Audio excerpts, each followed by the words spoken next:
La mente humana, ese universo inexplorado de pensamientos, emociones y comportamientos, ha sido desde tiempos inmemoriales el objeto de la más profunda fascinación y a menudo de la más audaz experimentación. ¿Qué nos impulsa? ¿Por qué amamos, odiamos, tememos o nos sacrificamos? La psicología, como ciencia, nació de esta ardiente curiosidad, buscando desentrañar los hilos invisibles que tejen nuestra realidad interna y nuestra interacción con el mundo. Desde sus albores, la psicología experimental se ha propuesto una misión monumental: comprender las complejidades del comportamiento humano, no a través de la especulación, sino mediante la observación sistemática y la prueba rigurosa. Pero, ¿hasta dónde estamos dispuestos a llegar en esa búsqueda de conocimiento? ¿Qué límites morales y éticos estamos dispuestos a cruzar cuando el objeto de estudio es la psique de otro ser humano? A lo largo de la historia, el atractivo de comprender por qué actuamos. Cómo actuamos ha llevado a algunos investigadores por caminos oscuros, transformando la noble búsqueda científica en una exploración que, a menudo, ha pisoteado la dignidad y el bienestar de las personas. Hoy nos adentraremos en ese terreno movedizo, en la delgada línea que separa la curiosidad científica legítima del daño irreparable. Este es el relato de un experimento psicológico que cruzó esa línea, un estudio que prometía desvelar verdades profundas sobre la naturaleza humana, pero que, en su afán por el conocimiento, se desvió catastróficamente, dejando una estela de consecuencias éticas y humanas que resuenan hasta nuestros días. Nos sumergiremos en una historia donde la ambición científica, sin el contrapeso de una ética robusta, se convirtió en una fuerza destructiva. ¿Valía la pena el costo de ese conocimiento? ¿Qué responsabilidad recae sobre los hombros de aquellos que, en nombre de la ciencia, juegan con la mente de otros? El siglo XIX marcó el nacimiento de la psicología como disciplina científica. Figuras pioneras como Wilhelm Wundt, con su primer laboratorio en Leipzig en 1879, y William James en Estados Unidos, comenzaron a aplicar métodos empíricos al estudio de la mente. Era una época de optimismo científico desbordante, impulsada por el positivismo que buscaba leyes universales del comportamiento, tan predecibles como las de la física o la química. La influencia de la medicina y la fisiología era palpable. Se creía que la mente podía ser diseccionada y comprendida de la misma manera que el cuerpo. La objetividad y la cuantificación se convirtieron en los pilares de esta nueva ciencia, y la experimentación en su método predilecto. En aquellos inicios, la concepción del sujeto experimental era, por decirlo suavemente, menos matizada. La falta de un marco ético robusto, tal como lo conocemos hoy, propició un ambiente donde la audacia experimental a menudo primaba sobre la cautela. No existían los comités de ética, ni los protocolos de consentimiento informado, que hoy son estándar.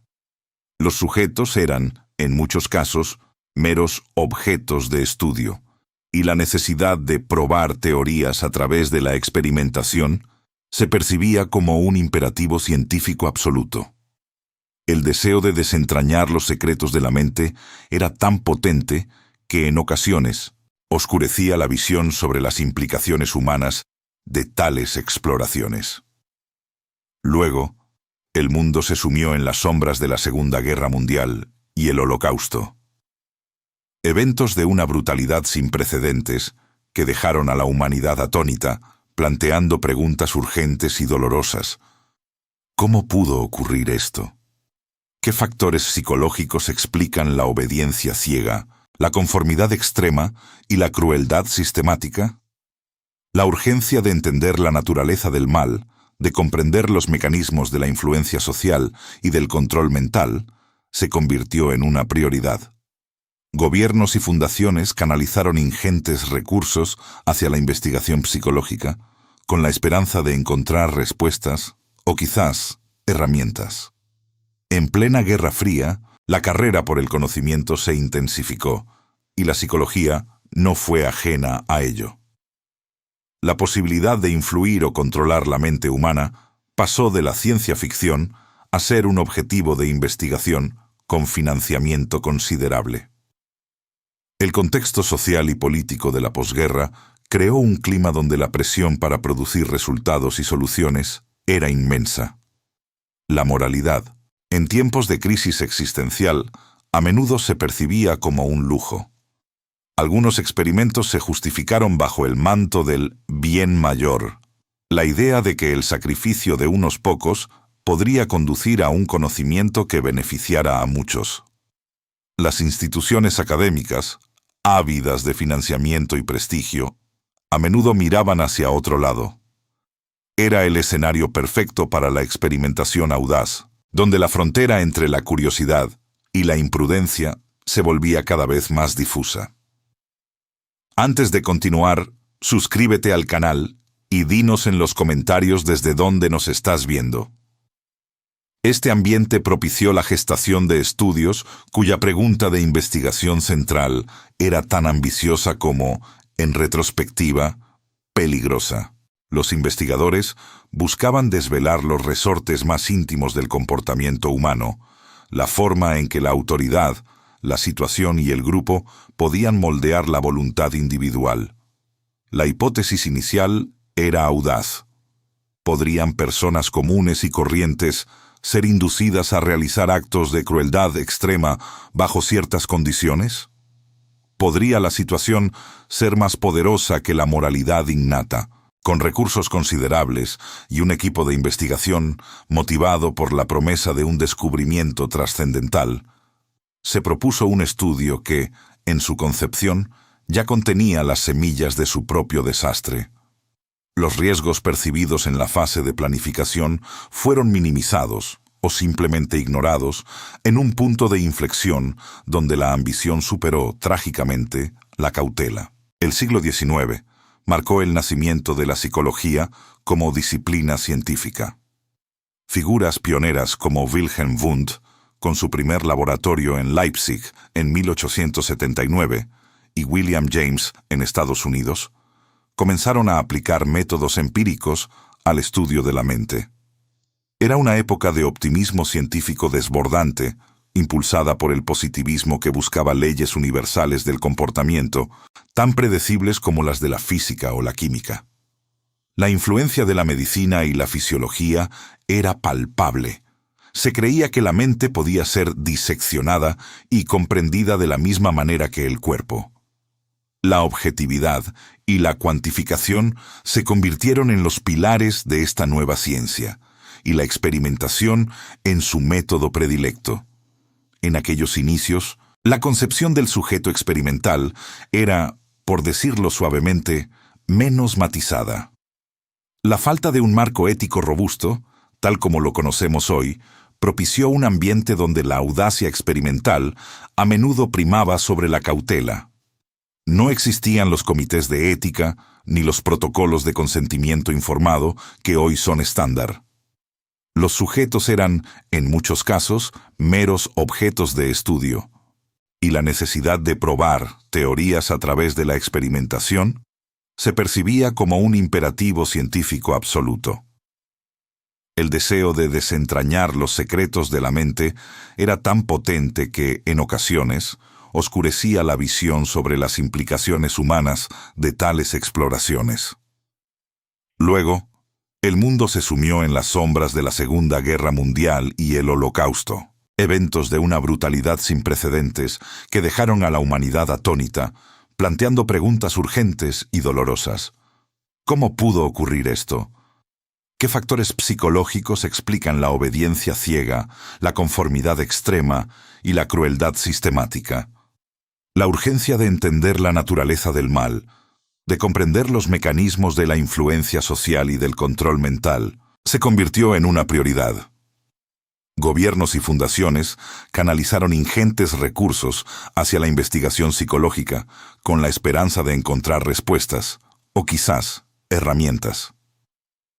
En plena Guerra Fría, la carrera por el conocimiento se intensificó, y la psicología no fue ajena a ello. La posibilidad de influir o controlar la mente humana pasó de la ciencia ficción a ser un objetivo de investigación con financiamiento considerable.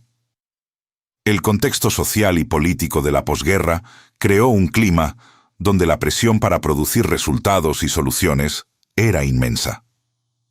La moralidad, en tiempos de crisis existencial, a menudo se percibía como un lujo. Algunos experimentos se justificaron bajo el manto del bien mayor. La idea de que el sacrificio de unos pocos podría conducir a un conocimiento que beneficiara a muchos. Las instituciones académicas, ávidas de financiamiento y prestigio, a menudo miraban hacia otro lado.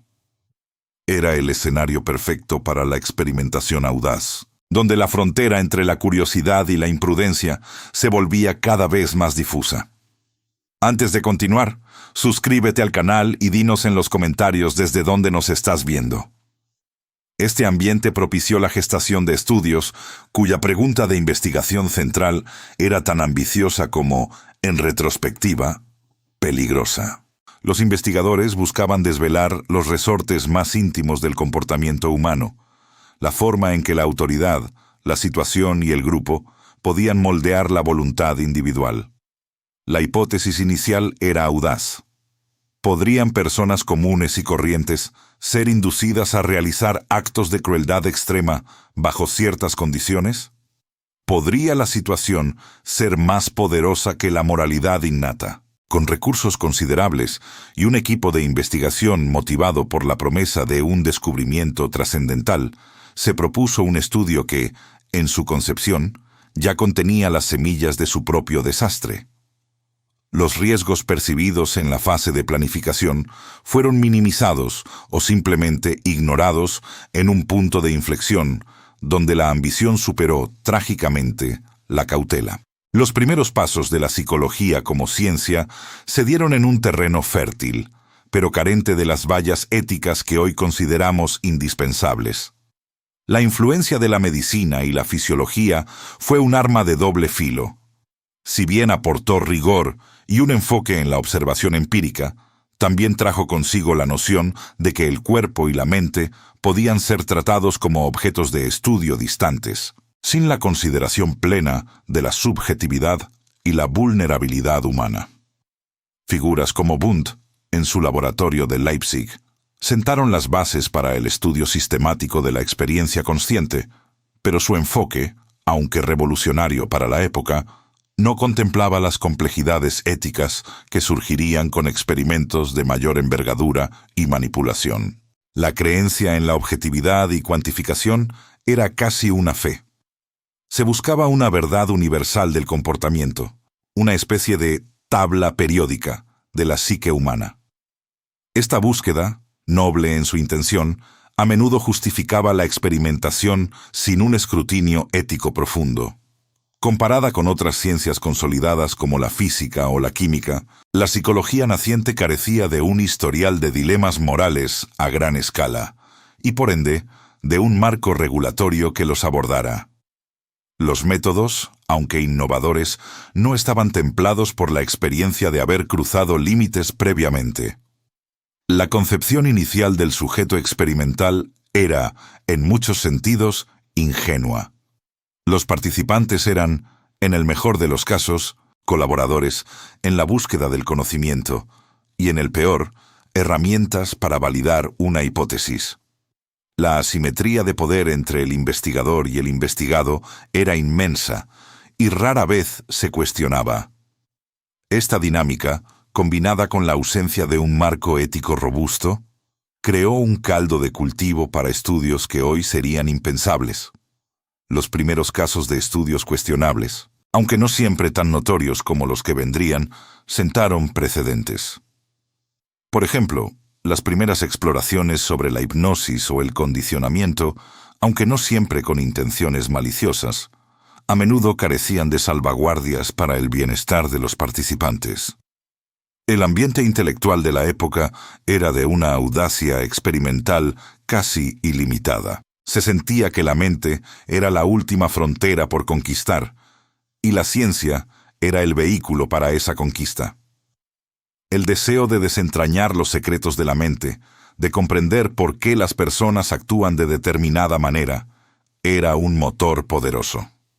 Este fervor científico, combinado con la falta de restricciones, propició un terreno fértil para la experimentación sin límites, donde la fascinación por lo desconocido a menudo eclipsaba cualquier precaución.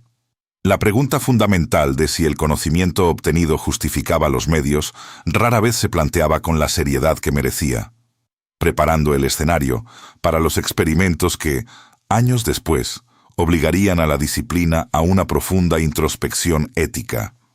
La mente humana, ese universo inexplorado de pensamientos, emociones y comportamientos, ha sido desde tiempos inmemoriales el objeto de fascinación y estudio.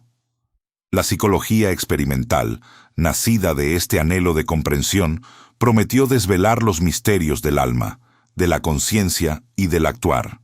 Pero, ¿hasta dónde estamos dispuestos a llegar en esa búsqueda de conocimiento? ¿Qué delgada línea separa la legítima curiosidad científica del daño irreparable? A lo largo de la historia, la ciencia, en su afán por entender el porqué de nuestras acciones, ha cruzado en ocasiones esa frontera, dejando tras de sí una estela de dilemas éticos y preguntas sin respuesta. Hoy nos adentraremos en uno de esos capítulos oscuros, un experimento psicológico que, en su ambición por descifrar la mente, salió terriblemente mal. Un estudio que nos obliga a confrontar el costo humano del conocimiento y a preguntarnos si, en verdad, valía la pena.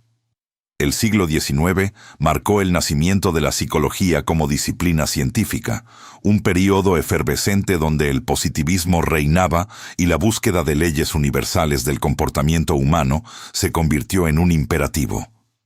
Bajo la influencia de la medicina y la fisiología, los primeros laboratorios, como el de Wilhelm Wundt en Leipzig, buscaban cuantificar y objetivar la experiencia interna. La creencia en la posibilidad de descomponer la mente en sus elementos más básicos, de hallar patrones y regularidades, impulsó una era de optimismo científico. En este contexto, la experimentación era vista como la herramienta por excelencia para desentrañar los secretos de la psique. Sin embargo, en esta fase fundacional, la audacia experimental a menudo primaba sobre la cautela. No existían los comités de ética ni los protocolos de consentimiento informado que hoy son estándar. Los sujetos eran, en muchos casos, meros objetos de estudio, y la necesidad de probar teorías a través de la experimentación se percibía como un imperativo científico absoluto. El deseo de desentrañar los secretos de la mente era tan potente que, en ocasiones, oscurecía la visión sobre las implicaciones humanas de tales exploraciones. Luego, el mundo se sumió en las sombras de la Segunda Guerra Mundial y el Holocausto, eventos de una brutalidad sin precedentes que dejaron a la humanidad atónita, planteando preguntas urgentes y dolorosas. ¿Cómo pudo ocurrir esto? ¿Qué factores psicológicos explican la obediencia ciega, la conformidad extrema y la crueldad sistemática? La urgencia de entender la naturaleza del mal, de comprender los mecanismos de la influencia social y del control mental, se convirtió en una prioridad. Gobiernos y fundaciones canalizaron ingentes recursos hacia la investigación psicológica con la esperanza de encontrar respuestas, o quizás herramientas. En plena Guerra Fría, la carrera por el conocimiento se intensificó y la psicología no fue ajena a ello. La posibilidad de influir o controlar la mente humana pasó de la ciencia ficción a ser un objetivo de investigación con financiamiento considerable. El contexto social y político de la posguerra creó un clima donde la presión para producir resultados y soluciones era inmensa. La moralidad, en tiempos de crisis existencial, a menudo se percibía como un lujo. Algunos experimentos se justificaron bajo el manto del bien mayor. La idea de que el sacrificio de unos pocos podría conducir a un conocimiento que beneficiara a muchos. Las instituciones académicas, ávidas de financiamiento y prestigio, a menudo miraban hacia otro lado. Era el escenario perfecto para la experimentación audaz, donde la frontera entre la curiosidad y la imprudencia se volvía cada vez más difusa. Antes de continuar, suscríbete al canal y dinos en los comentarios desde dónde nos estás viendo. Este ambiente propició la gestación de estudios cuya pregunta de investigación central era tan ambiciosa como, en retrospectiva, peligrosa. Los investigadores buscaban desvelar los resortes más íntimos del comportamiento humano, la forma en que la autoridad, la situación y el grupo podían moldear la voluntad individual. La hipótesis inicial era audaz. ¿Podrían personas comunes y corrientes ser inducidas a realizar actos de crueldad extrema bajo ciertas condiciones? ¿Podría la situación ser más poderosa que la moralidad innata? Con recursos considerables y un equipo de investigación motivado por la promesa de un descubrimiento trascendental, se propuso un estudio que, en su concepción, ya contenía las semillas de su propio desastre.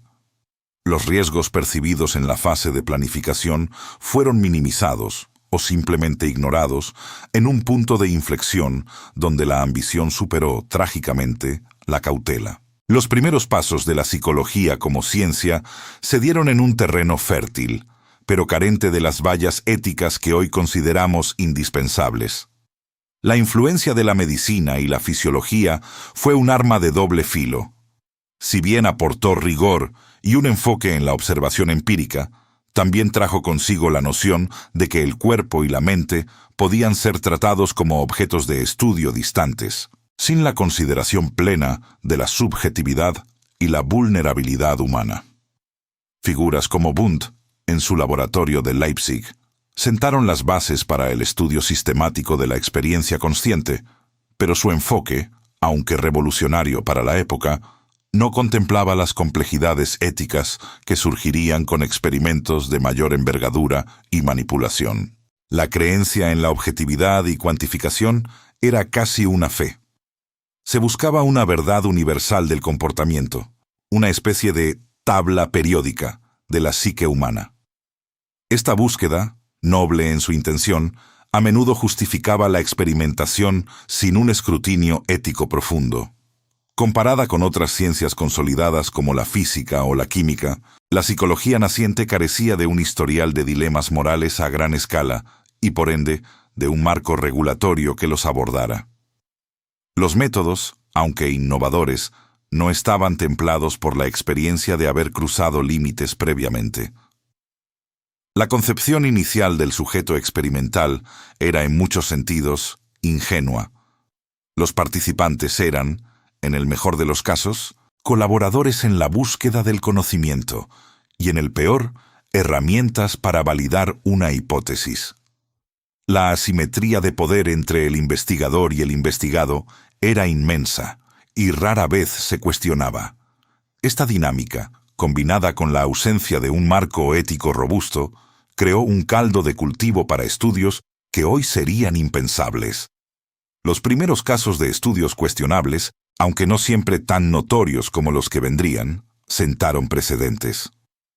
Por ejemplo, las primeras exploraciones sobre la hipnosis o el condicionamiento, aunque no siempre con intenciones maliciosas, a menudo carecían de salvaguardas para el bienestar de los participantes.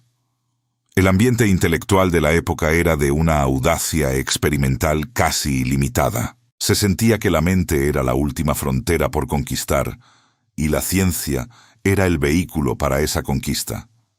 El deseo de desentrañar los secretos de la mente, de comprender por qué las personas actúan de determinada manera, era un motor poderoso. Este fervor científico, combinado con la falta de restricciones, propició un terreno fértil para la experimentación sin límites, donde la fascinación por lo desconocido a menudo eclipsaba cualquier precaución.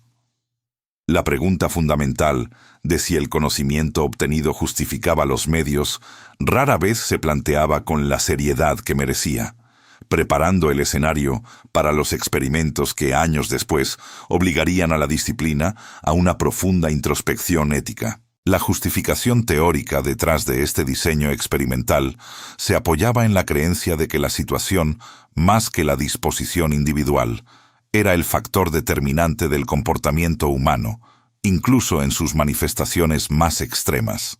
Se argumentaba que el entorno, las normas sociales implícitas y explícitas, y la presencia de figuras de autoridad podían anular la moralidad personal y las convicciones éticas.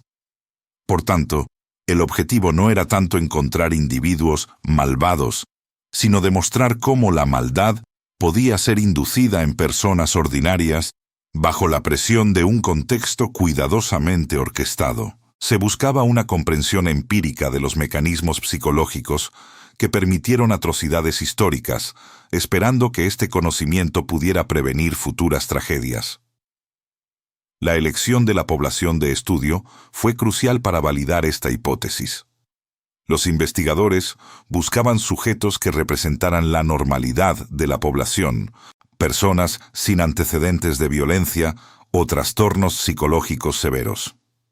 No querían experimentos con monstruos, sino con gente común, para así demostrar la vulnerabilidad universal a la influencia situacional.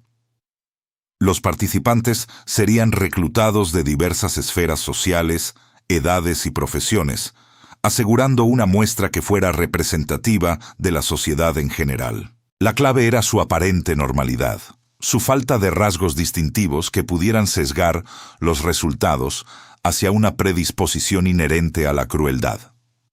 Para llevar a cabo un estudio de tal envergadura, se requirieron recursos considerables. Entidades gubernamentales y fundaciones privadas, interesadas en las implicaciones del control social y el comportamiento humano, proveyeron el financiamiento necesario. Se destinaron fondos para la contratación de personal, la adecuación de un laboratorio con equipos de observación discretos y la remuneración de los participantes. El equipo de investigación, liderado por figuras prominentes de la psicología social de la época, estaba compuesto por jóvenes talentos y académicos consagrados, todos ellos motivados por la promesa de un descubrimiento que podría redefinir nuestra comprensión de la naturaleza humana. Sus motivaciones eran variadas, desde la pura curiosidad intelectual hasta un profundo deseo de contribuir a la prevención de futuros conflictos. La propuesta original del estudio, aunque ambiciosa, se presentó bajo un velo de legitimidad científica. Se enfatizaba la búsqueda de conocimiento sobre la obediencia y la conformidad, conceptos que en la superficie parecían inofensivos y de gran valor social. Sin embargo, los detalles más intrincados del diseño, aquellos que implicaban la manipulación emocional y el potencial de daño psicológico, fueron minimizados o presentados de forma ambigua. La aprobación, en muchos casos, se obtuvo de comités éticos incipientes que carecían de la experiencia y el rigor que hoy se exigen.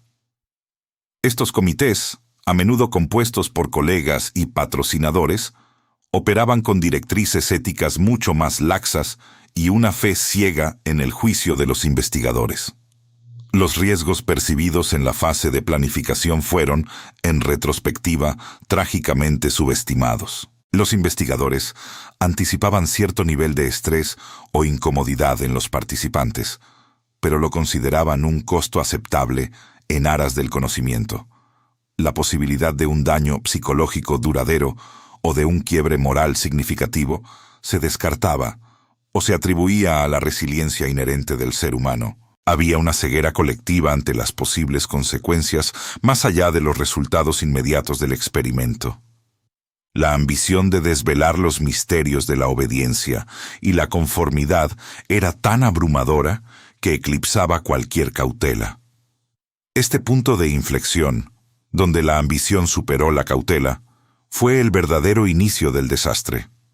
No se trató de una decisión única y maliciosa, sino de una serie de pequeñas concesiones éticas, de justificaciones pragmáticas y de una fe inquebrantable en la bondad de la intención científica. La ciencia, en su búsqueda de la verdad, a menudo se olvida de su propia humanidad. Este experimento, concebido en un clima de urgencia y optimismo desmedido, estaba a punto de cruzar una línea que dejaría cicatrices imborrables, no solo en sus participantes, sino en la conciencia misma de la psicología como disciplina. La justificación de que el conocimiento obtenido valdría el costo se convertiría en el mantra que silenciaría las dudas iniciales. Los investigadores estaban convencidos de que estaban en la cúspide de un descubrimiento monumental. Creían que al descifrar los mecanismos de la obediencia ciega, podrían armar a la sociedad contra futuras tiranías. Esta noble intención, sin embargo, se vio empañada por la falta de una supervisión ética robusta y una autocrítica insuficiente. El diseño del estudio, aunque metodológicamente sofisticado para su tiempo, carecía de salvaguardias adecuadas para el bienestar de los participantes. La fe en el método científico era tan fuerte que cualquier objeción ética se percibía como un obstáculo para el progreso. La propuesta, una vez aprobada, dio luz verde a un camino que, sin saberlo, llevaría a los participantes a las profundidades de su propia psique y, en algunos casos, a los límites de su humanidad. Los planes estaban listos, la financiación asegurada y el equipo preparado. Lo que comenzó como una noble búsqueda de conocimiento estaba a punto de transformarse en una prueba desgarradora de la resistencia humana y un recordatorio sombrío de los peligros de la ciencia sin una brújula moral. El escenario estaba montado para un drama psicológico que trascendería las paredes del laboratorio, dejando una huella indeleble en la historia de la psicología. Con los cimientos teóricos y logísticos firmemente establecidos, el siguiente paso crucial fue la selección de los sujetos que darían vida a este experimento. Los criterios de selección fueron meticulosamente diseñados para garantizar que los participantes representaran la normalidad que los investigadores deseaban estudiar. Se buscaba una muestra de la población general, hombres y mujeres de diversas edades, profesiones y niveles socioeconómicos, sin antecedentes de enfermedades mentales severas o comportamientos delictivos. La intención era clara: demostrar que cualquier persona, bajo las condiciones adecuadas, podía ser susceptible a las fuerzas de la autoridad y la situación, sin importar su moralidad inherente. Querían personas comunes, no desviados o marginales. Los métodos de reclutamiento variaron, pero el más común fue a través de anuncios en periódicos locales y carteles en campus universitarios y centros comunitarios. Estos anuncios prometían una compensación económica generosa por la participación en un estudio psicológico sobre el aprendizaje y la memoria, una descripción vaga e inofensiva que ocultaba la verdadera naturaleza del experimento. La promesa de dinero, aunque modesta para los estándares actuales, era un incentivo significativo para muchos en la posguerra, una época donde las oportunidades económicas podían ser escasas. Este incentivo atrajo a un perfil diverso de individuos: estudiantes que necesitaban dinero extra, amas de casa que buscaban un ingreso adicional, trabajadores desempleados o aquellos con empleos precarios, e incluso algunos profesionales curiosos. Las motivaciones de los participantes eran tan variadas como sus orígenes. Para muchos, el dinero era la principal fuerza impulsora. La cantidad ofrecida, que a menudo superaba lo que se podía ganar en un día de trabajo, representaba una oportunidad para cubrir gastos básicos, ahorrar para un objetivo o simplemente disfrutar de un pequeño lujo. Otros se unieron por pura curiosidad intelectual, atraídos por la idea de contribuir a la ciencia y de formar parte de un estudio que prometía desentrañar los misterios de la mente humana. Había también un componente de idealismo: la creencia de que su participación, aunque anónima, podría beneficiar a la sociedad en general, aportando conocimiento que quizás ayudara a prevenir futuros conflictos o a comprender mejor el comportamiento humano en situaciones extremas. Algunos sentían un deber cívico, una obligación de apoyar la investigación en un momento donde la ciencia era vista como la panacea para los problemas del mundo. Sin embargo, esta aparente libertad de elección ocultaba una dinámica de poder inherente entre el investigador y el sujeto. Los investigadores, figuras de autoridad percibidas, poseían un conocimiento y una posición que los participantes no tenían. Esto creaba una asimetría que en muchos casos facilitaba la obediencia y la conformidad. El consentimiento informado, tal como lo conocemos hoy, era un concepto rudimentario o inexistente en esa época. A los participantes se les presentaba una declaración muy general sobre el estudio, a menudo sin revelar los verdaderos objetivos o los riesgos potenciales. Se firmaba un documento, sí, pero su contenido era a menudo ambiguo, y la presión de la situación o la necesidad económica podía llevar a muchos a firmar sin comprender plenamente las implicaciones. La vulnerabilidad de los participantes era un factor crítico. Muchos de ellos, confiados en la autoridad científica y en la reputación de la institución, asumieron que no se les haría daño. Eran personas que, en su mayoría, no tenían experiencia en entornos de investigación y no estaban equipadas para cuestionar las directrices de los experimentadores. Su confianza en la ciencia y en las figuras respetadas que la representaban era casi absoluta. Una fe ciega que sería explotada sin piedad. No imaginaban la magnitud del estrés psicológico al que serían sometidos, ni las profundas ramificaciones que su participación tendría en sus vidas. Las expectativas de los participantes antes del experimento eran, en general, benignas. Imaginaban una serie de tareas cognitivas rutinarias, cuestionarios, quizás alguna prueba de habilidad. La idea de que podrían ser empujados a confrontar sus propios límites morales o a infligir sufrimiento a otros era inconcebible. Creían que estaban contribuyendo a un esfuerzo noble, una búsqueda desinteresada de conocimiento. La preparación psicológica de los participantes, por lo tanto, era prácticamente inexistente. No se les ofrecía ningún tipo de asesoramiento previo, ni se les advertía sobre la posible angustia emocional. Se les trataba más como variables en una ecuación que como seres humanos con sensibilidades y límites personales. Historias individuales, aunque arquetípicas, ilustran esta ingenuidad. Un joven estudiante que esperaba usar el dinero para comprar libros, una madre soltera que deseaba dar un pequeño regalo a sus hijos, un veterano de guerra que buscaba una forma de sentirse útil nuevamente. Todos ellos llegaron al laboratorio con una mezcla de esperanza, necesidad y curiosidad, confiando en que el proceso sería justo y seguro. Esta confianza depositada en la autoridad científica era el pilar invisible sobre el que se construiría todo el experimento. La ingenuidad de algunos frente a la manipulación era palpable, y los investigadores, conscientes de ello, no dudaron en aprovecharse de esta dinámica. El inicio de la interacción que cambiaría sus vidas fue, para muchos, un evento rutinario. Se les recibió en un ambiente formal, se les explicó superficialmente el protocolo y se les hizo firmar los formularios. Había una atmósfera de seriedad científica, de propósito.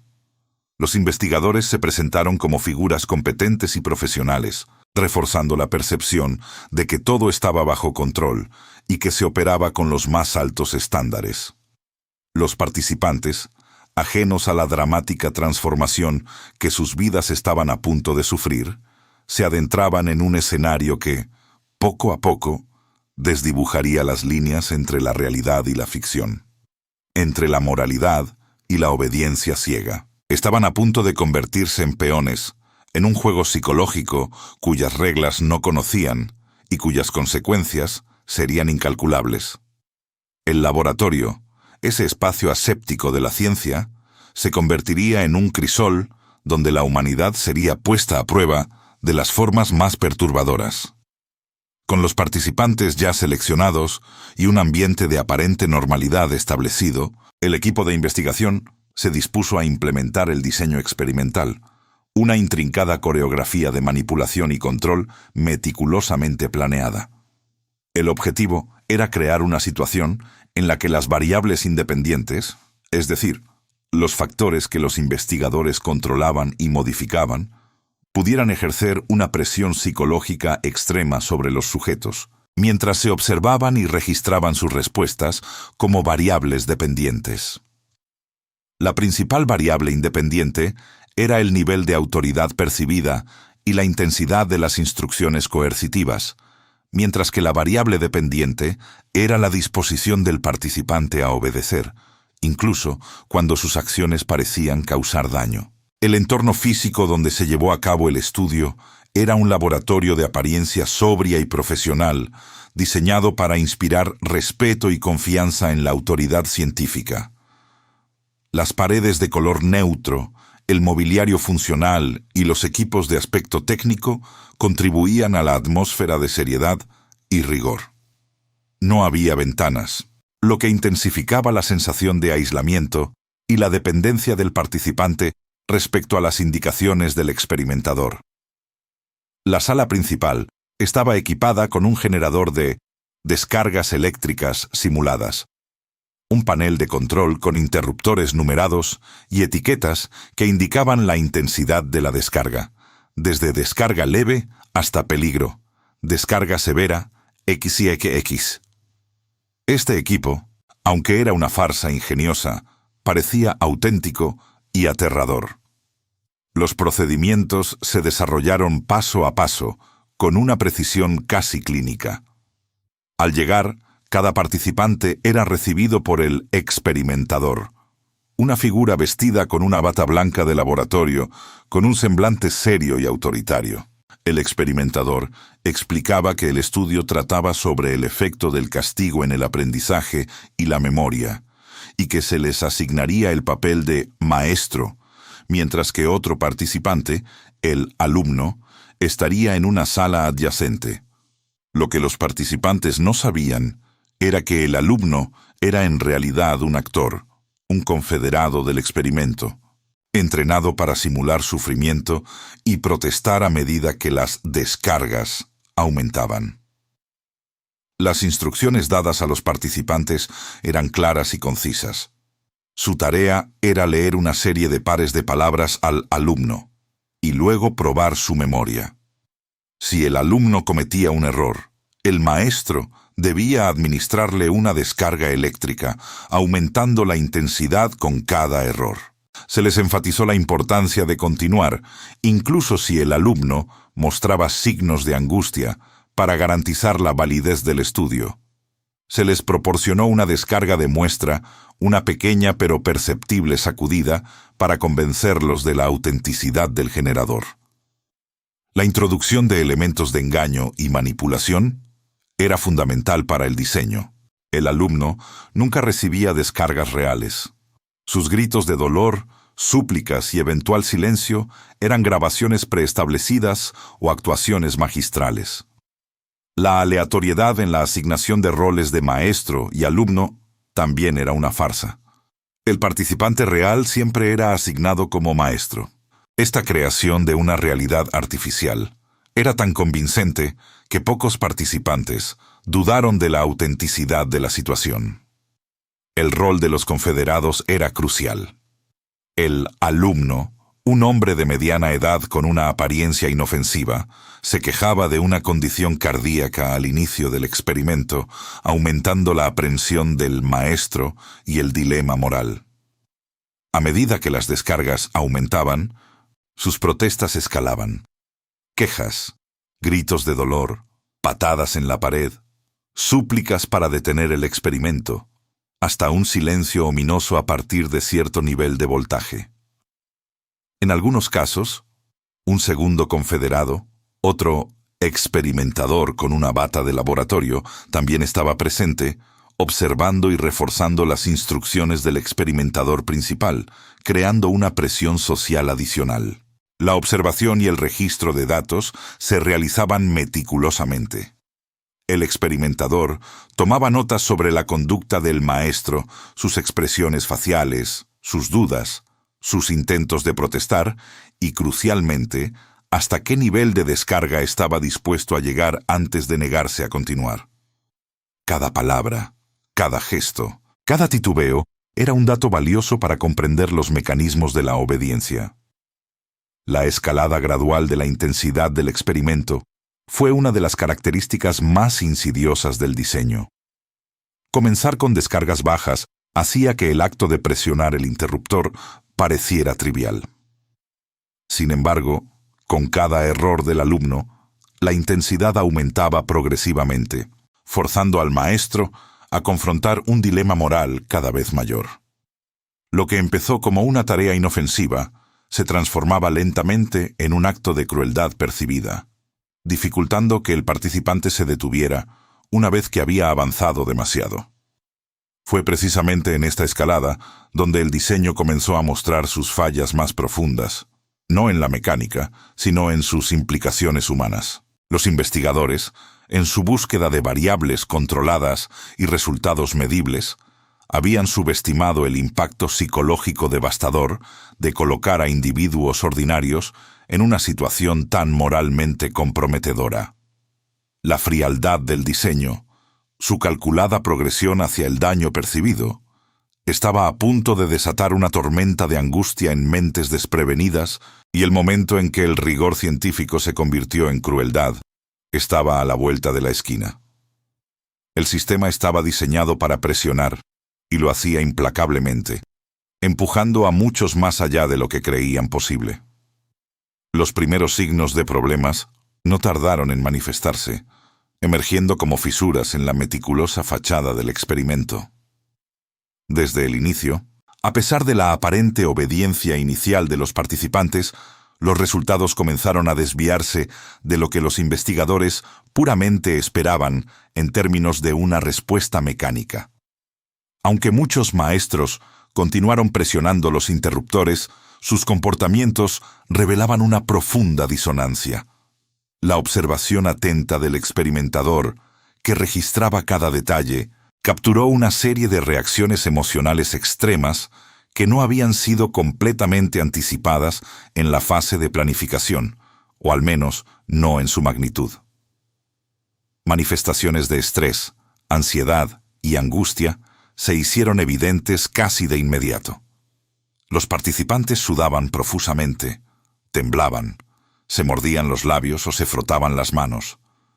Algunos comenzaron a reír nerviosamente, una risa hueca y forzada que intentaba liberar la tensión acumulada, pero que solo servía para subrayar su desasosiego.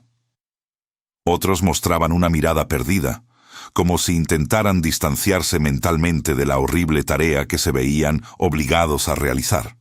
La negación de la realidad era palpable en sus gestos y expresiones, un intento desesperado de reconciliar la orden de infligir dolor con su propia moralidad.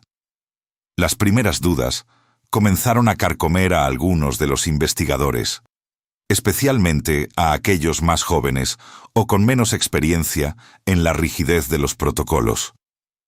Observar a individuos comunes, gente que llegaba con una disposición abierta y colaborativa, transformarse en seres visiblemente torturados por una decisión moral, generó un debate interno dentro del equipo. ¿Estaban cruzando una línea invisible? ¿El conocimiento que buscaban justificaba el sufrimiento que presenciaban? La atmósfera en la sala de observación, separada por un cristal unidireccional de la sala de experimentación, se volvió tensa. Los murmullos y las miradas de preocupación se hicieron más frecuentes. Sin embargo, la presión por continuar era inmensa. La justificación de los problemas como parte del proceso se convirtió en el mantra de los miembros más veteranos y del director del estudio. Argumentaban que estas reacciones emocionales eran precisamente lo que el experimento buscaba revelar: la intensidad del conflicto entre la conciencia individual y la obediencia a la autoridad. Se racionalizaba que, para obtener datos significativos sobre la naturaleza de la obediencia, era imperativo llevar a los sujetos hasta sus límites. Esta normalización de situaciones anormales fue un punto de inflexión, el cruce de los primeros y más peligrosos límites éticos. La negación de la realidad por parte de algunos miembros del equipo era alarmante. Se minimizaba el sufrimiento visible de los participantes, atribuyéndolo a una debilidad de carácter o a una falta de comprensión de la importancia científica del estudio. Se ignoraron las súplicas implícitas en los gestos de los maestros, sus ojos pidiendo una señal que les permitiera detenerse, una señal que nunca llegaba. La justificación académica se convirtió en un escudo contra la empatía, un velo que oscurecía la humanidad de quienes estaban siendo sometidos a la prueba. Testimonios, aunque en este caso hipotéticos, de los participantes afectados, si hubieran podido hablar libremente en ese momento, habrían revelado un mundo de tormento. Uno podría haber pensado, cada vez que escuchaba los gritos, mi estómago se retorcía. Quería parar, pero el hombre de la bata blanca me decía que debía continuar. Me sentía atrapado, como si no tuviera control sobre mis propias acciones. Otro quizás recordaría. Mi mano temblaba sobre el interruptor. Sabía que lo que hacía estaba mal, pero la autoridad del científico era abrumadora. Me sentí como un monstruo, pero no pude desobedecer. Estas voces silenciosas, sofocadas por el protocolo, eran el verdadero indicador de que algo había salido terriblemente mal. El experimento, que había comenzado con una promesa de comprensión científica, se deslizaba rápidamente hacia una espiral descendente de angustia y dilemas morales. Lo que en el diseño era una progresión calculada se estaba traduciendo, en la experiencia humana, en una tortura psicológica gradual. El rigor científico, que debería haber sido una guía, se había transformado en un látigo, empujando a los participantes más allá de sus límites éticos y emocionales personales. La frialdad del diseño, su calculada progresión hacia el daño percibido, estaba desatando una tormenta de angustia en mentes desprevenidas. La distancia entre la teoría y la práctica se hacía abismal. Los investigadores, absortos en la recolección de datos y la validación de su hipótesis, parecían haber perdido de vista la humanidad de sus sujetos. El momento en que el rigor científico se convirtió en crueldad ya no estaba a la vuelta de la esquina. Se había materializado, y sus efectos eran devastadores. El sistema estaba diseñado para presionar, y lo hacía implacablemente, empujando a muchos más allá de lo que creían posible, hacia un abismo de culpa y vergüenza. Y lo peor de todo, esto era solo el comienzo. La escalada estaba lejos de terminar, y con ella, las consecuencias se tornarían aún más sombrías. El experimento, que había comenzado con una promesa de comprensión científica, se deslizaba rápidamente hacia una espiral descendente de angustia y dilemas morales. Lo que en el diseño era una progresión calculada, se estaba traduciendo, en la experiencia humana, en una tortura psicológica gradual. El rigor científico, que debería haber sido una guía, se había transformado en un látigo, empujando a los participantes más allá de sus límites éticos y emocionales personales. La frialdad del diseño, su calculada progresión hacia el daño percibido, estaba desatando una tormenta de angustia en mentes desprevenidas. La distancia entre la teoría y la práctica se hacía abismal. Los investigadores, absortos en la recolección de datos y la validación de su hipótesis, parecían haber perdido de vista la humanidad de sus sujetos. El momento en que el rigor científico se convirtió en crueldad ya no estaba a la vuelta de la esquina. Se había materializado, y sus efectos eran devastadores.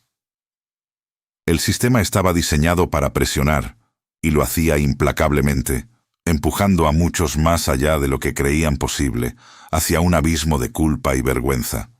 Y lo peor de todo, esto era solo el comienzo. La escalada estaba lejos de terminar, y con ella las consecuencias se tornarían aún más sombrías. Así fue como el experimento se salió de control, no con una explosión, sino con un goteo constante de decisiones erróneas y una intensificación gradual y perversa de las condiciones experimentales. La estructura misma del estudio, diseñada para simular una autoridad inquebrantable, comenzó a devorar la autonomía de todos los involucrados, transformando a los maestros en meros engranajes de una máquina de infligir dolor y a los alumnos en víctimas indefensas, incluso cuando su dolor era simulado. La falta de intervención, a pesar del sufrimiento evidente y creciente, se convirtió en la norma. Los investigadores, o al menos la figura autoritaria que dirigía el proceso, mantenían una fachada de imperturbabilidad. Cada vez que un maestro expresaba dudas, protestaba o intentaba detenerse, la respuesta era una frase preestablecida, fría y categórica. Continúe, por favor. El experimento requiere que continúe. Es absolutamente esencial que continúe. O usted no tiene otra opción. Debe continuar. Estas frases, pronunciadas con una voz monótona y desapasionada, eran como martillos golpeando la voluntad de los participantes, erosionando su resistencia moral. La transformación de los roles se hizo grotescamente evidente. Aquellos que habían entrado al laboratorio como voluntarios bien intencionados, deseosos de contribuir a la ciencia, se vieron reducidos a ejecutores de actos que repugnaban a su conciencia. La deshumanización de los participantes en el papel de alumnos era un efecto secundario directo de esta escalada. Al ser reducidos a meros objetos de estudio, a variables en una ecuación, su humanidad se desvanecía ante los ojos de los maestros, facilitando la obediencia a la autoridad ciega.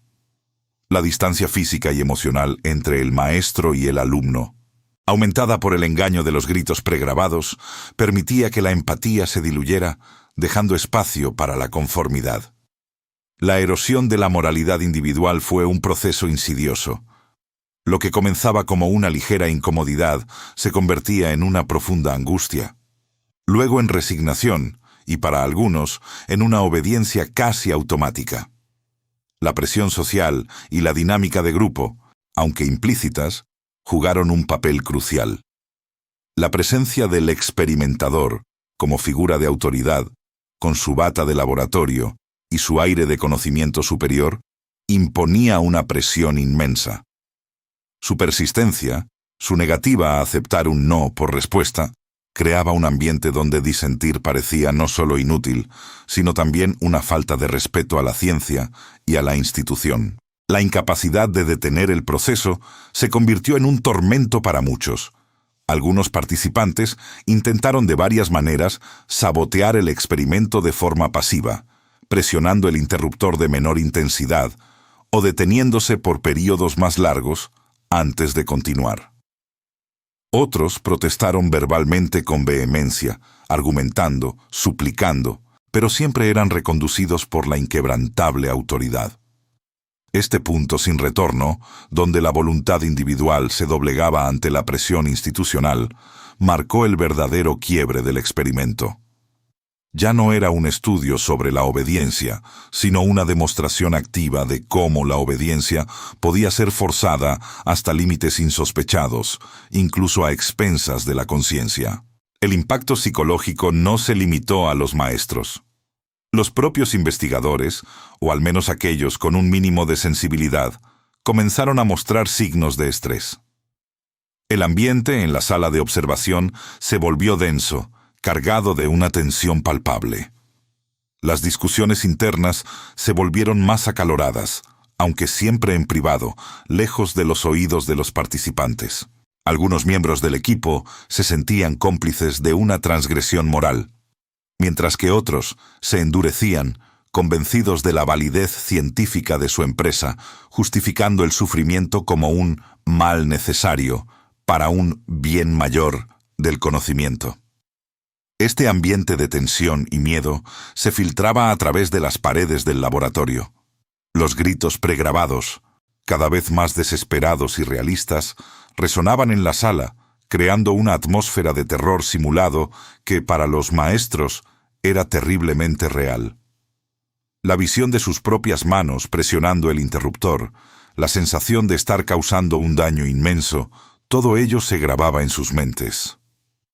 Las consecuencias inmediatas y visibles eran alarmantes.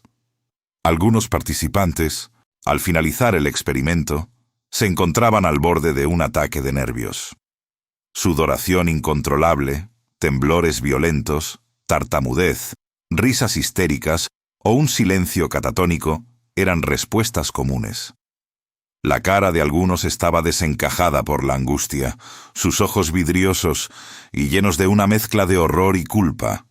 Otros mostraban una rabia contenida, una furia impotente por haber sido manipulados y obligados a actuar contra sus principios. La magnitud del sufrimiento era tal que incluso los investigadores más recalcitrantes no podían ignorarlo por completo, aunque muchos aún intentaban racionalizarlo. La línea entre la investigación y el abuso se había difuminado por completo, y el experimento había traspasado el umbral de lo éticamente aceptable, adentrándose en un terreno peligroso del que pocos saldrían ilesos. Lo que había empezado como un estudio sobre la obediencia se había transformado en una máquina de crear sufrimiento, dejando una huella indeleble en la psique de todos los que lo vivieron. Las consecuencias psicológicas inmediatas de este experimento fueron devastadoras, marcando a los participantes de maneras que ni ellos mismos ni los investigadores pudieron anticipar completamente en el momento. Al ser liberados de la situación experimental, muchos se encontraron en un estado de shock profundo, una especie de aturdimiento que les impedía procesar la magnitud de lo que acababan de experimentar. La disociación, esa sensación de desconexión de la propia realidad o de uno mismo, fue una respuesta común. Para algunos, era como si la persona que había presionado los interruptores no fuera ellos, sino un autómata, un extraño. Esta negación inicial era una defensa, un intento desesperado de proteger la psique de una verdad insoportable.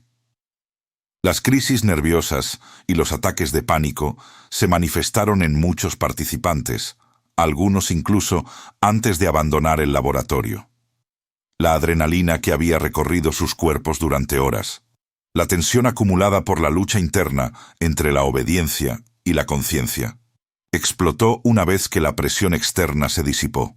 Los gritos que habían escuchado, aunque falsos, se habían grabado en su memoria auditiva, persiguiéndolos como ecos de un tormento real.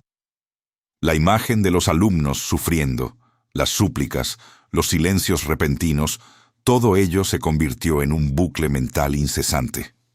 Para algunos, se observaron cambios de personalidad temporales. Individuos que antes se consideraban firmes en sus convicciones morales, se vieron a sí mismos actuando de una manera que les resultaba completamente ajena. Esta revelación, el descubrimiento de su propia capacidad para infligir daño bajo ciertas condiciones, fue una herida profunda en su autoimagen. La pérdida de la identidad, o al menos de la identidad que creían poseer, fue un golpe devastador. La autonomía, la creencia en su capacidad para tomar decisiones libres y éticas, se había visto seriamente comprometida, dejando una sensación de impotencia y fragilidad. El daño a la autoestima y la confianza fue generalizado. ¿Cómo podrían volver a confiar en su propio juicio después de haber sido tan fácilmente manipulados? ¿Cómo podrían perdonarse a sí mismos por las acciones que, aunque inducidas, habían realizado?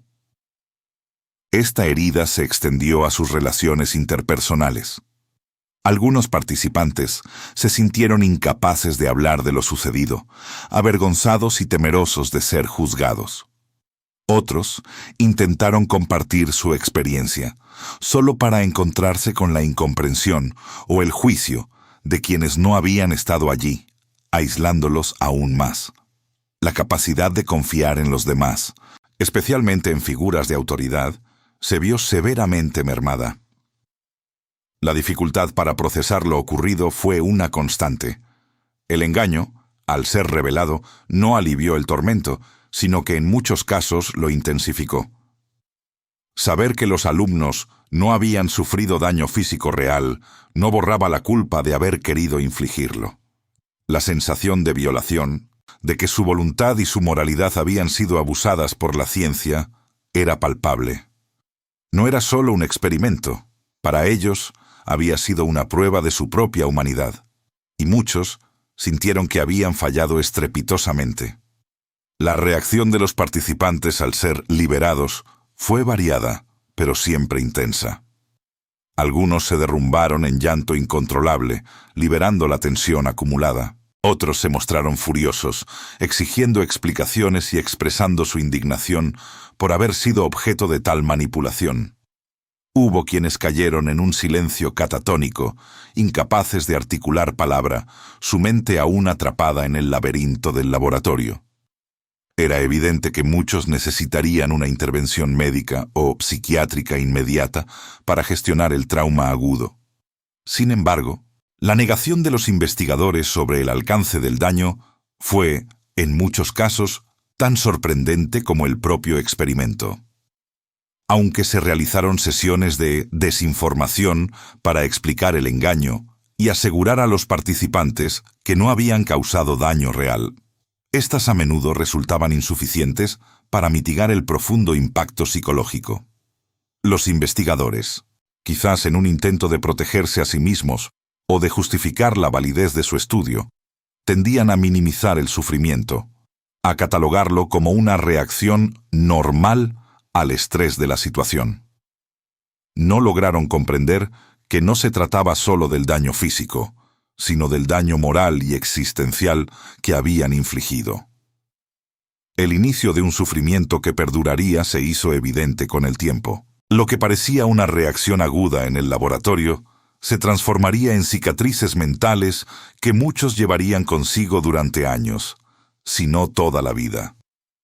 Este experimento no solo reveló la sorprendente disposición humana a la obediencia, sino que también expuso la vulnerabilidad de la psique ante la manipulación y la terrible responsabilidad de la ciencia cuando se desvía de la senda ética. Las consecuencias de esa jornada no terminarían con la clausura del laboratorio. Apenas comenzaban a manifestarse en la vida de cada individuo que había cruzado su umbral, prometiendo un legado de dolor y cuestionamiento que resonaría mucho más allá de las paredes del experimento. La sombra del experimento no podía permanecer oculta por mucho tiempo. A pesar de los intentos iniciales de los investigadores por controlar la narrativa y minimizar los hechos, la verdad comenzó a filtrarse. No fue una revelación instantánea, sino un goteo constante de información, susurros que se convirtieron en rumores y finalmente en un clamor público. Al principio, fueron los propios participantes, algunos de ellos incapaces de contener su angustia y su necesidad de compartir la experiencia traumática, quienes comenzaron a hablar. Sus relatos, fragmentados y cargados de emoción, encontraron eco en periodistas curiosos y académicos preocupados que, al escuchar las descripciones de lo ocurrido, sintieron una profunda inquietud. El primer golpe contundente llegó con la publicación de artículos periodísticos que, apelando a fuentes anónimas y a los testimonios de algunos participantes, expusieron la brutalidad del experimento. Estas piezas no solo describían los procedimientos, sino que también ahondaban en el sufrimiento de los sujetos, pintando un cuadro desolador de manipulación psicológica y daño moral. La narrativa oficial, que presentaba el estudio como un avance científico crucial, comenzó a desmoronarse bajo el peso de la evidencia anecdótica y la indignación creciente. La prensa, siempre ávida de historias que desafiaran el statu quo, encontró en este experimento una mina de oro para el debate ético y la crítica social. La reacción inicial de la comunidad científica fue mixta y, en algunos casos, defensiva. Algunos académicos, aferrados a la autonomía de la investigación y a la importancia del conocimiento, intentaron justificar el experimento bajo la premisa de que los fines justificaban los medios. Argumentaban que los resultados obtenidos eran demasiado valiosos para ser descartados por meras sensibilidades éticas. Sin embargo, una parte significativa y cada vez más vocal de la comunidad comenzó a expresar su consternación. Psicólogos y filósofos, en particular, se alzaron en contra de las prácticas del equipo de investigación, cuestionando no solo la moralidad del estudio, sino también su rigor metodológico y la validez de cualquier conclusión extraída de un contexto tan coercitivo. La indignación pública no se hizo esperar. Las revelaciones provocaron un torbellino de debates morales en los medios de comunicación, en las universidades y en los hogares. La gente se preguntaba, ¿hasta dónde es lícito llegar en nombre de la ciencia? ¿Quién protegía a los ciudadanos de tales abusos? La comparación con otros eventos históricos, especialmente con los horrores de la Segunda Guerra Mundial y los experimentos médicos nazis, fue inevitable y brutalmente efectiva. La sociedad, aún lidiando con las secuelas de un conflicto global que había expuesto la capacidad humana para la crueldad, no estaba dispuesta a tolerar que la ciencia replicara, ni siquiera de forma simulada, tales dinámicas de poder y sufrimiento. Las críticas no solo se dirigieron a los investigadores principales, sino también a la institución que había albergado y presumiblemente aprobado el estudio. Se cuestionó la supervisión, la falta de un marco ético robusto y la complacencia ante lo que muchos consideraron una clara violación de los derechos humanos. Los investigadores, por su parte, intentaron defenderse. Alegaron que los participantes habían accedido voluntariamente, que los resultados eran cruciales para comprender la obediencia a la autoridad y que el daño físico había sido nulo. Algunos incluso se victimizaron, presentándose como mártires de la ciencia, incomprendidos por una sociedad demasiado blanda para afrontar verdades incómodas. Sin embargo, sus argumentos sonaban huecos frente a la magnitud del trauma infligido. El papel de los medios de comunicación fue fundamental para amplificar la condena ética del estudio. Reportajes de investigación, documentales y acalorados debates televisivos mantuvieron el tema en la agenda pública, forzando un examen de conciencia colectivo. La reputación de la psicología como disciplina sufrió un golpe significativo.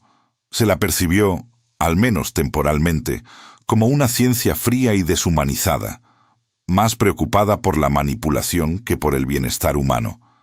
Esto generó una crisis de confianza que tardaría años en sanar y que obligaría a la profesión a reevaluar sus principios fundamentales. Las preguntas sobre la responsabilidad de los financiadores también salieron a la luz. ¿Sabían los organismos que aportaban los fondos la verdadera naturaleza del experimento? ¿Ejercieron alguna supervisión ética? Este escrutinio puso de manifiesto la necesidad de una rendición de cuentas más amplia, no solo entre los ejecutores, sino también entre aquellos que posibilitaban tales investigaciones. El inicio de un proceso de rendición de cuentas era inevitable. Se abrieron investigaciones internas en la universidad, y organismos reguladores comenzaron a formular pautas más estrictas para la investigación con seres humanos. El rechazo generalizado a las prácticas no éticas se consolidó, sentando las bases para una transformación profunda en la forma en que se concebiría y llevaría a cabo la investigación psicológica en el futuro. Este experimento, en su terrible fracaso ético, se convirtió paradójicamente en un catalizador para el cambio. Fue un recordatorio brutal de que la búsqueda del conocimiento, por más noble que sea su intención, no puede ni debe divorciarse de la moralidad y la compasión. La sociedad, a través de su indignación, trazó una línea en la arena, dejando claro que ciertos límites no podían, bajo ninguna circunstancia, ser cruzados en nombre de la ciencia. El eco de los gritos silenciosos de los participantes resonaría por décadas, exigiendo una promesa de que nunca más la curiosidad humana se antepondría a la dignidad inherente de cada individuo. La vida después del experimento, para muchos de los participantes, se convirtió en una lucha perpetua, un eco persistente de las cámaras y los pasillos donde su psique había sido brutalmente expuesta.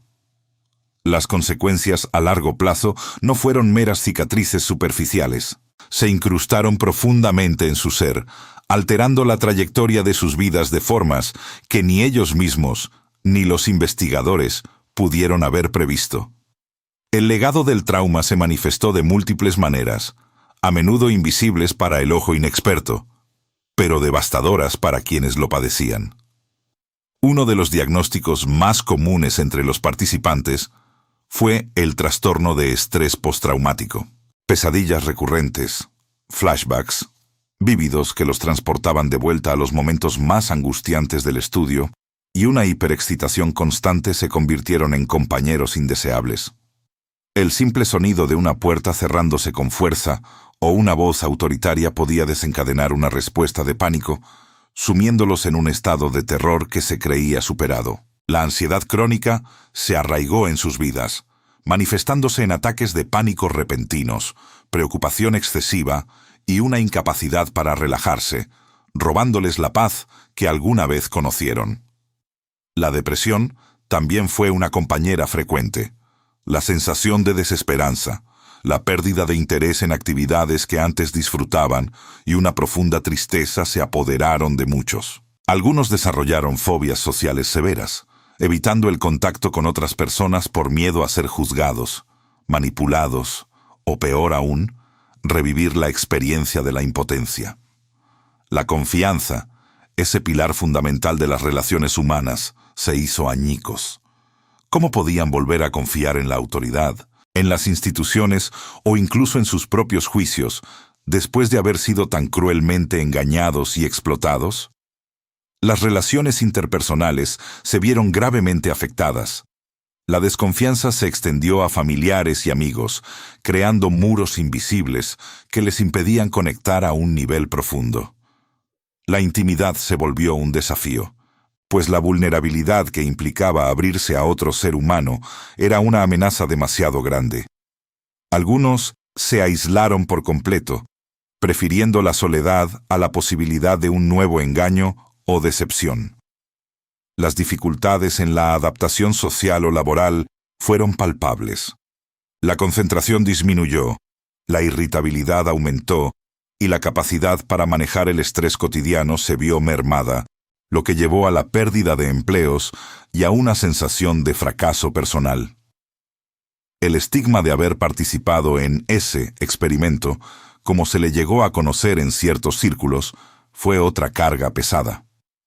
Aunque la sociedad condenó las prácticas, algunos participantes se sintieron avergonzados, como si de alguna manera hubieran sido cómplices de su propio sufrimiento. Esta vergüenza interna les impedía buscar ayuda o hablar abiertamente de su experiencia, perpetuando su aislamiento y dolor. Sin embargo, en medio de la oscuridad, también hubo historias de resiliencia y superación. No todos sucumbieron por completo al trauma. Algunos, con el tiempo y con un inmenso esfuerzo personal, lograron reconstruir sus vidas, encontrando nuevas formas de afrontar el dolor y de darle un nuevo significado a su experiencia. Se convirtieron en defensores de la ética en la investigación, utilizando sus voces para asegurar que nadie más tuviera que pasar por lo que ellos vivieron. Buscaron terapia, grupos de apoyo, y en algunos casos, encontraron consuelo en la espiritualidad o en el arte, transformando su sufrimiento en una fuente de fortaleza y propósito. La necesidad de apoyo psicológico continuo se hizo evidente. El trauma no desaparece con el tiempo, requiere ser procesado, comprendido y sanado. Muchos participantes requirieron años de terapia para empezar a desentrañar el complejo entramado de emociones y recuerdos que el experimento había tejido en sus mentes. El peso de un pasado ineludible, una experiencia que los había marcado para siempre, los acompañaría el resto de sus días. A pesar de los esfuerzos por seguir adelante, la vida después del experimento nunca fue igual. La inocencia se perdió, la visión del mundo se alteró y la fe en la bondad humana se tambaleó. Pero a través de su dolor, involuntariamente, se convirtieron en testigos vivientes de los peligros de la ambición científica sin control, ofreciendo una lección imperecedera sobre la fragilidad de la mente humana y la inquebrantable necesidad de proteger su dignidad. Sus vidas, en su complejidad y su sufrimiento, se convirtieron en un recordatorio constante de que el conocimiento, por valioso que sea, nunca debe obtenerse a expensas de la humanidad. El experimento había terminado, pero para ellos, las consecuencias apenas comenzaban.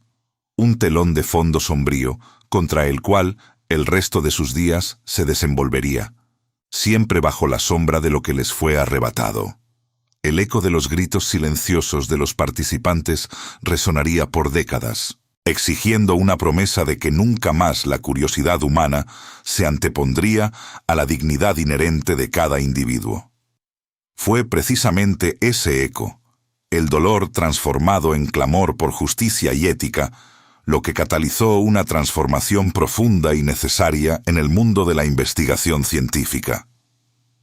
El experimento, con su terrible balance de sufrimiento humano, se convirtió en un punto de inflexión, un antes y un después, en la forma en que la ciencia se relacionaría con sus sujetos de estudio. No fue un cambio inmediato ni sencillo, pero la semilla de la reflexión ética había sido plantada en un terreno fértil de indignación pública y vergüenza académica. El impacto del experimento en la ética de la investigación fue monumental. Antes de este suceso, y de otros contemporáneos igualmente perturbadores, las directrices éticas eran, en el mejor de los casos, rudimentarias, y en el peor, inexistentes. La autonomía del investigador a menudo prevalecía sobre la protección del participante. Sin embargo, la revelación de las atrocidades cometidas en nombre del conocimiento obligó a la comunidad científica a mirarse al espejo y a confrontar sus propias sombras.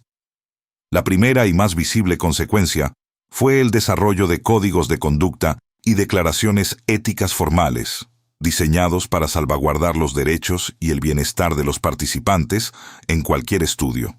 Uno de los documentos más influyentes fue el informe Belmont, publicado años después, que estableció los principios éticos fundamentales para la protección de los sujetos humanos: respeto a las personas, beneficencia y justicia. Estos principios sentaron las bases para toda la investigación biomédica y del comportamiento posterior. La creación de comités de ética en investigación, conocidos como IRBs en el ámbito angloparlante, fue otra consecuencia directa y crucial.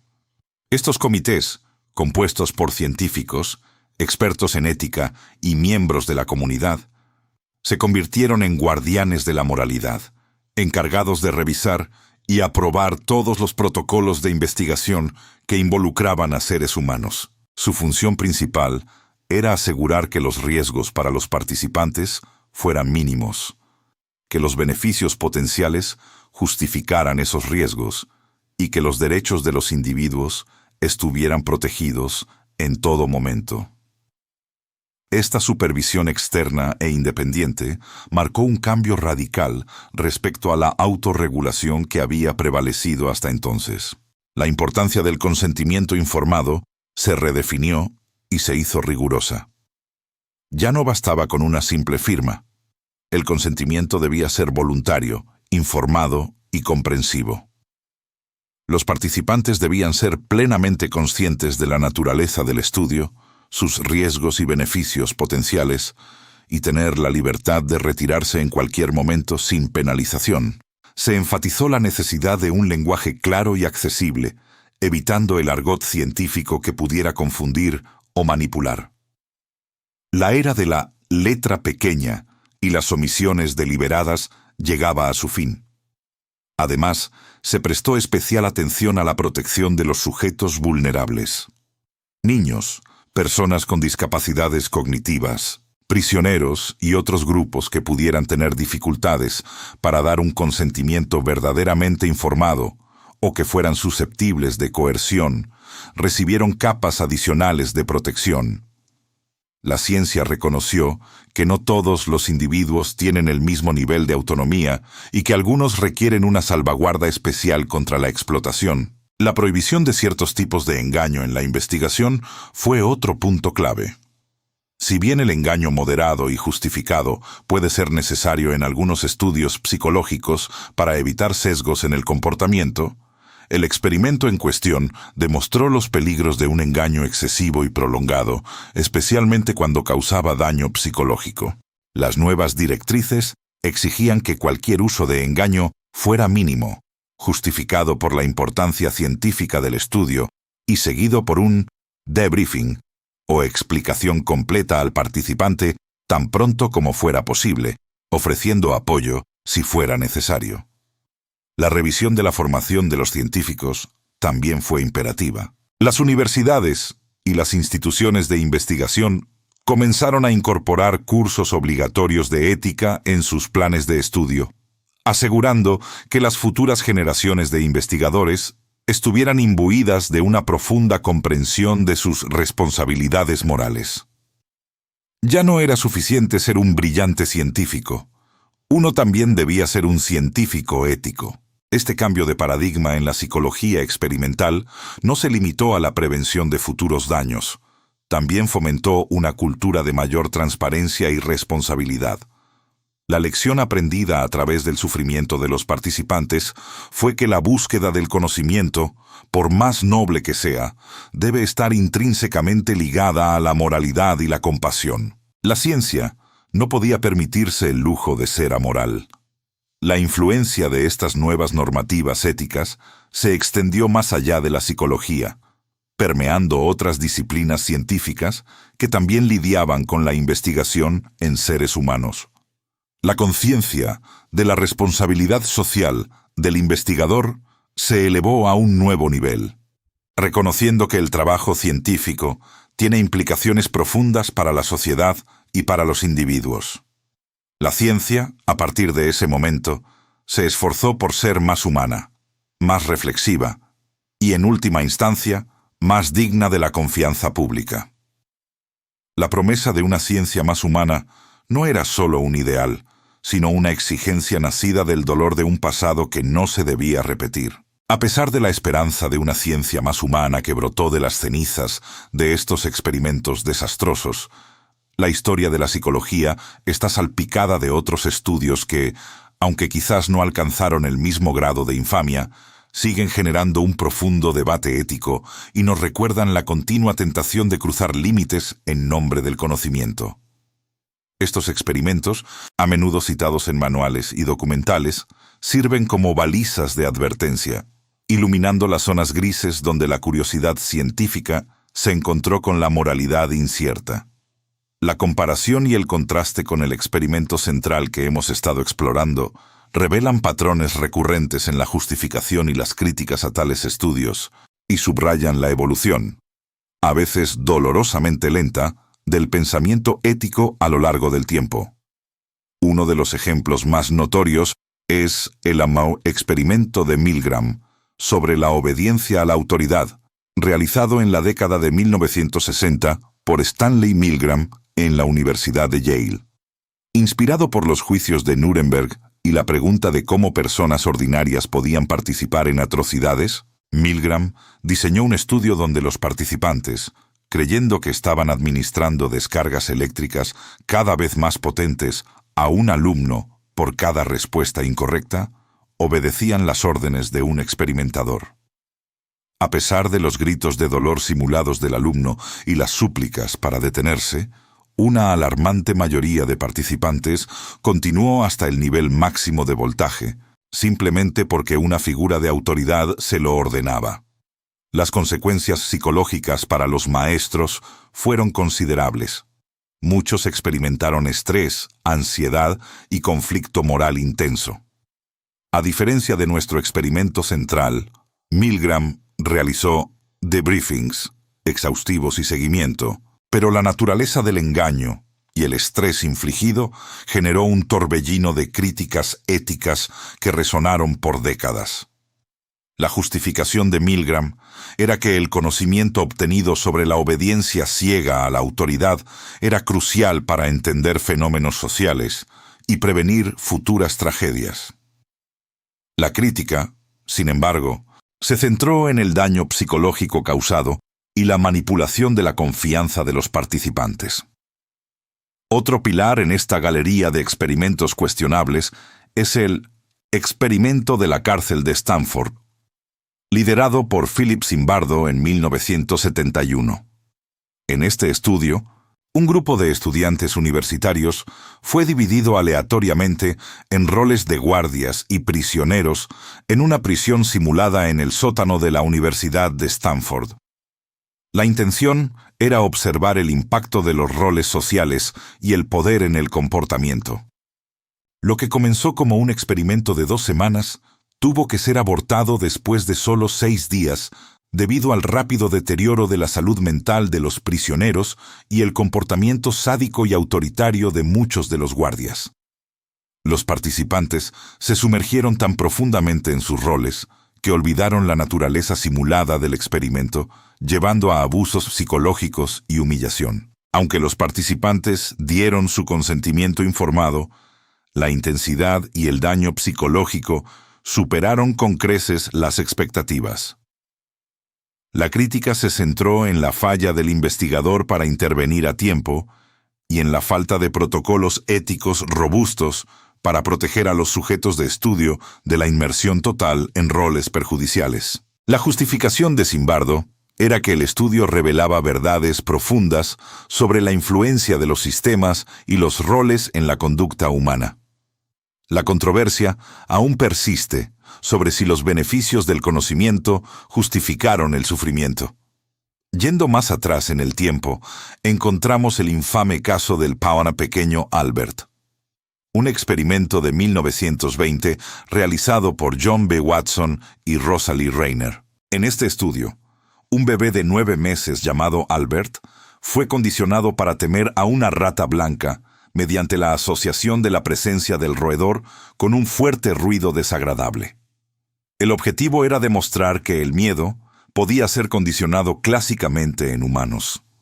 El experimento tuvo éxito en crear una fobia en Albert, que luego se generalizó a otros objetos peludos. La principal crítica ética aquí radica en la falta de consentimiento informado y la inducción deliberada de una fobia en un niño, sin ningún intento de descondicionamiento posterior. La justificación científica era la validación de las teorías conductistas sobre el aprendizaje, pero el costo para Albert, cuya vida posterior es incierta, es innegable. Estos ejemplos, junto con el experimento central de nuestro relato, ilustran la constante tensión entre la búsqueda del conocimiento y la responsabilidad ética. Nos obligan a debatir si el conocimiento obtenido en estos estudios valía el costo humano, una pregunta que rara vez tiene una respuesta sencilla. La evolución del pensamiento ético, impulsada por estos y otros casos, ha llevado a la implementación de salvaguardias más estrictas, como los comités de ética y los principios de consentimiento informado. Sin embargo, la tentación de cruzar límites para obtener una visión única de la psique humana persiste. La historia nos enseña que la vigilancia ética debe ser constante. La presión para replicar o refutar hallazgos, la ambición de ser pionero y la fascinación por lo desconocido pueden, en ocasiones, nublar el juicio. La necesidad de aprender de los errores del pasado no es solo una cuestión académica, sino una responsabilidad moral. Estos experimentos, con sus sombras y sus lecciones, nos invitan a una profunda reflexión sobre la naturaleza humana, la ciencia y los límites que nunca deberíamos atrevernos a cruzar, recordándonos que el poder de la investigación conlleva una inmensa responsabilidad. La ciencia, en su búsqueda implacable de la verdad, debe caminar de la mano con la compasión y el respeto inquebrantable por la dignidad humana. La historia nos enseña que la vigilancia ética debe ser constante. La presión para replicar o refutar hallazgos, la ambición de ser pionero y la fascinación por lo desconocido pueden, en ocasiones, nublar el juicio. La necesidad de aprender de los errores del pasado no es solo una cuestión académica, sino una responsabilidad moral. Estos experimentos, con sus sombras y sus lecciones, nos invitan a una profunda reflexión sobre la naturaleza humana, la ciencia y los límites que nunca deberíamos atrevernos a cruzar, recordándonos que el poder de la investigación conlleva una inmensa responsabilidad. La ciencia, en su búsqueda implacable de la verdad, debe caminar de la mano con la compasión y el respeto inquebrantable por la dignidad humana. Al mirar hacia atrás en el tortuoso camino de la psicología experimental, desde sus optimistas inicios hasta sus más oscuros episodios, las lecciones clave emergen con una claridad dolorosa. El experimento psicológico que salió terriblemente mal, junto con otros como los de Milgram, Stanford y el pequeño Albert, nos gritan una verdad fundamental: la fragilidad de la ética frente a la ambición desmedida. En la carrera por desentrañar los misterios de la mente, hubo momentos en que el fin pareció justificar cualquier medio, y en esa justificación se perdió la esencia de lo humano. La importancia de la empatía en la investigación no es un adorno sentimental, sino un pilar innegociable. Si los investigadores hubieran mantenido una conexión empática con sus participantes, si hubieran podido verse a sí mismos o a sus seres queridos en la posición de aquellos a quienes infligían daño, quizás los límites no se habrían cruzado con tanta facilidad. La ciencia, en su búsqueda de la objetividad, no debe despojarse de su humanidad. El conocimiento desprovisto de compasión es un arma de doble filo, capaz de herir tanto como de sanar. El poder y la responsabilidad de la ciencia son inmensos. La capacidad de manipular variables, de crear entornos controlados y de extraer conclusiones sobre el comportamiento humano, confiere a los científicos una autoridad casi divina. Pero con ese poder viene una responsabilidad monumental, la de asegurar que cada paso dado en el camino del descubrimiento respete la dignidad y el bienestar de cada individuo. La historia nos muestra que cuando esta responsabilidad se olvida o se subestima, las consecuencias pueden ser catastróficas, no solo para los directamente afectados, sino para la credibilidad de la ciencia misma. La necesidad de cuestionar la autoridad es otra lección vital. En todos estos experimentos, la figura de autoridad, el investigador, el científico, la institución académica, desempeñó un papel crucial en la perpetuación del daño. Tanto los participantes como los miembros del equipo de investigación a menudo se vieron atrapados en una dinámica de obediencia ciega, incapaces de detener el proceso, aun cuando sus propias conciencias les gritaban que algo andaba mal. La historia nos insta a cultivar una sana dosis de escepticismo, a no aceptar ciegamente lo que se nos presenta como verdad o como un imperativo científico, y a escuchar esa voz interior que nos advierte cuando se está cruzando una línea moral. La relevancia de estos eventos en el presente es innegable. Aunque los comités de ética y los códigos de conducta son ahora omnipresentes, la presión por publicar, por innovar y por obtener subvenciones sigue existiendo. Los dilemas éticos no han desaparecido, simplemente han evolucionado, presentándose en nuevas formas y contextos, desde la inteligencia artificial hasta la neurociencia y la manipulación genética. La tentación de empujar los límites en nombre del progreso sigue siendo una constante en la condición humana. Por ello, la invitación a la audiencia a reflexionar sobre sus propios límites éticos es más pertinente que nunca. ¿Dónde trazamos la línea? ¿Qué estamos dispuestos a sacrificar en la búsqueda de la verdad o el avance tecnológico? La promoción de una ciencia responsable y humana no es una utopía, sino una necesidad imperativa. Es la única forma de asegurar que el conocimiento que generamos sirva para elevar la condición humana, no para degradarla. El recordatorio de que el conocimiento no debe justificar el daño es la piedra angular de cualquier práctica científica ética. Las cicatrices dejadas por estos experimentos son un testimonio silencioso del sufrimiento que resulta cuando esta máxima se ignora. Por ello, Es crucial recordar a las víctimas de la experimentación, no solo para honrar su dolor, sino para que sus experiencias sirvan como un faro de advertencia para las generaciones futuras. El llamado a la acción intelectual es claro: pensar críticamente, no solo sobre los resultados de la ciencia, sino sobre sus métodos, sus intenciones y sus implicaciones. La esperanza de un futuro donde la ética guíe siempre la investigación no es solo un deseo, sino una responsabilidad colectiva. Depende de cada uno de nosotros, como consumidores de conocimiento, como ciudadanos y, en algunos casos, como futuros científicos, mantener viva la llama de la conciencia ética. Finalmente, te dejamos con una pregunta que esperamos resuene mucho después de que este relato termine. ¿Qué experimentos, en el mundo de hoy, considerarías inaceptables? ¿Y por qué? ¿Y qué papel estás dispuesto a jugar para asegurar que la ciencia, en su incesante marcha hacia adelante, nunca olvide su deber más fundamental, el de proteger y honrar la humanidad que se propone estudiar? El futuro de la investigación humana, en su esencia más profunda, depende de la respuesta que demos a estas preguntas.